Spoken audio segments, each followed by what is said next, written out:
नमस्कार मंडळी, प्रेमाने बोला. धन्यरंकारजी.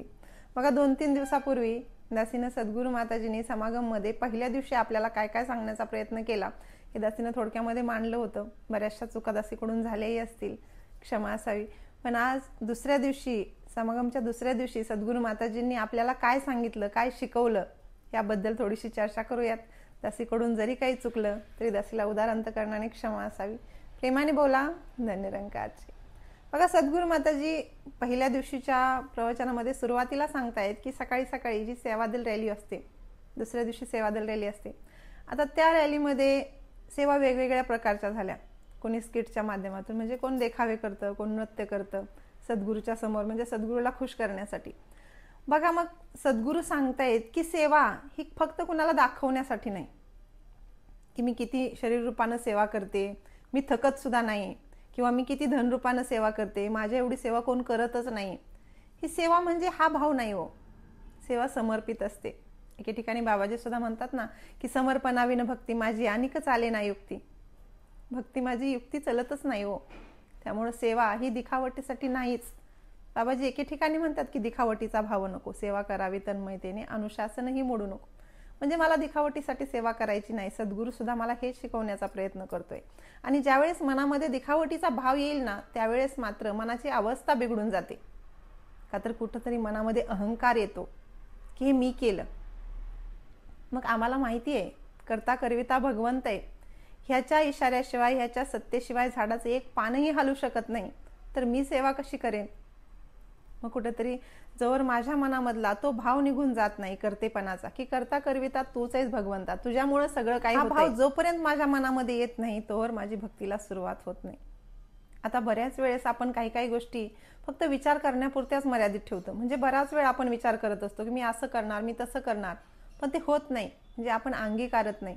माताजींनी एक उदाहरण सुद्धा दिलं की आपण संध्याकाळी झोपताना सकाळी अलाराम लावतो, पण कसा लावतो? 5-5 मिनिटाच्या अंतराने लावतो. आपल्याला जर 6 वाजता उठायचं असेल तर 6ला 10 मिनिट कमी असताना एक लावतो, 6ला 5 मिनिट कमी असताना एक लावतो, 6 वाजता एक लावतो. का तर ज्यावेळेस 6ला 10 मिनिटं कमी असतानाचा अलाराम वाजतो त्यावेळेस आपण उठतो खरं, पण अलाराम बंद करतो आणि पटकन झोपी जातो. का तर अजून मला 5 मिनिटं झोपायला मिळतंय, आनंद आहे.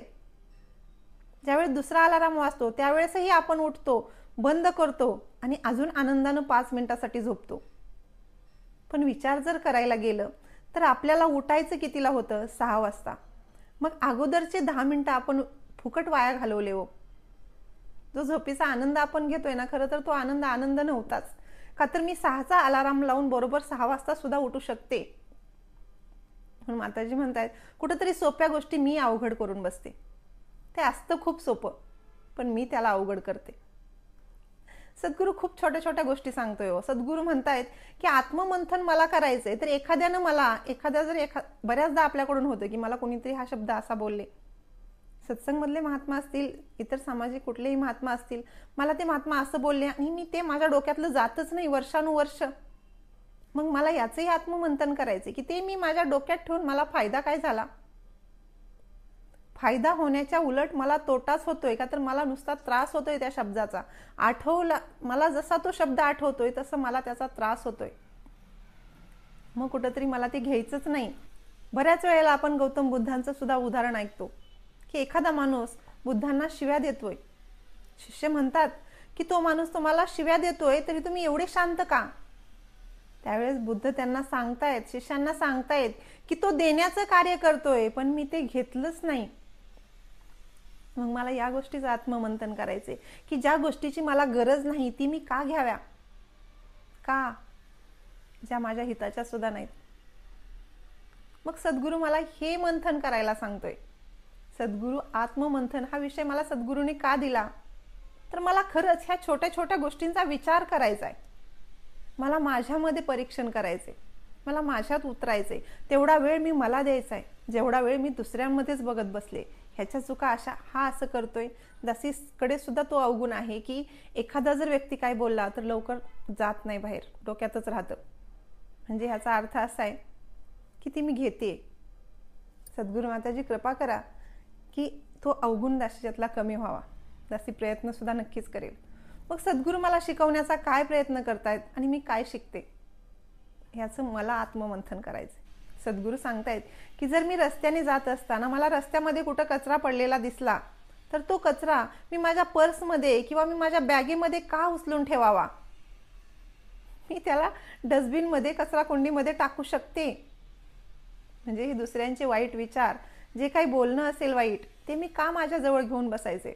म्हणजे मला ऑप्शन आहे ना घ्यायचं किंवा नाही घ्यायचं, तरी सुद्धा मी का वाईट घ्यावं आणि ते माझ्याजवळ ठेवून मी मला स्वतःलाच त्रास करून घ्यावं? अहो, एखादा माणूस मला वाईट बोलतोय तर त्याला काहीतरी वाईट बोलण्यासाठी आपण रात्रभर दिवसभर विचार करतोय की मी त्याला काही बोलल्यावर त्याला तेवढाच त्रास होईल जेवढा त्रास मला झाला होता. पण मला त्याचा काही उपयोग आहे का? काही उपयोग नाही. अहो, ज्यावेळेस आपण डोंगराळ भागामध्ये, दरीखोऱ्याच्या भागामध्ये जातो त्यावेळेस आपला मोठा आवाज वापस फिरून आपल्याकडेच येतो. त्या आवाजाचा त्या दगडांना, झाडांना काही फरक पडत नाही. मग तो आवाज चांगला असेल, वाईट असेल, कसेही शब्द असतील, पण ते शब्द आपल्यापर्यंत येतात, वापस येतात. अगदी त्याच पद्धतीनं आपलं कर्म सुंदर असेल किंवा वाईट असेल, फिरून माझ्याजवळ नक्की येणार आहे. याचं मला आत्ममंथन करायचं. सद्गुरू सांगतायत की आत्ममंथन कशासाठी? तर माझ्या सुधारणेसाठी. मला ह्या भगवंतासोबत 24 तास जोडून राहण्यासाठी. का तर 24 तास भगवंत माझ्यासोबत आहे, पण अधूनमधून मी या 24 तासामध्ये कधीतरी ह्या भगवंतापासून दूर जातोय, तेव्हा माझ्याकडून चुकीचे कर्म होत आहेत.